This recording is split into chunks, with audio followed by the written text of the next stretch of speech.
السلام عليكم ورحمة الله وبركاته. متابعين الغاليين عاملين ايه؟ يا رب تكونوا بخير. اهلا بكم النهارده بخبر جديد. اسعار الدولار في اليوم في السوق السوداء اليوم السبت.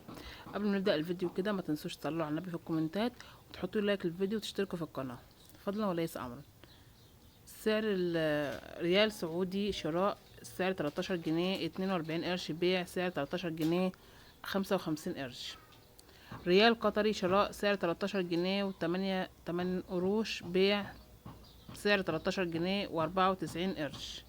درهم إماراتي شراء سعر 13 جنيه و7 قروش، بيع سعر 13 جنيه و84 قرش. دينار كويتي شراء سعر 163 جنيه و87 قرش، بيع سعر 165 جنيه و44 قرش. دينار أردني شراء سعر 71 جنيه و7 قروش، بيع سعر 71 جنيه و78 قروش.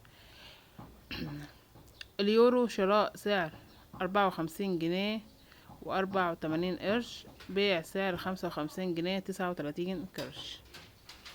جنيه استرليني شراء السعر 64 جنيه و2 قرش، بيع سعر 64 جنيه و85 قرش.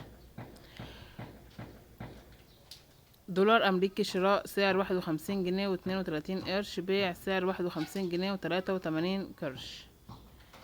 ما تنسوش بقى لو عجبكم الفيديو تحطوا لايك للفيديو وتشتركوا في القناه وتفعلوا زر الجرس على علامه الكل عشان كل ما انزل فيديو يوصلكم ان شاء الله.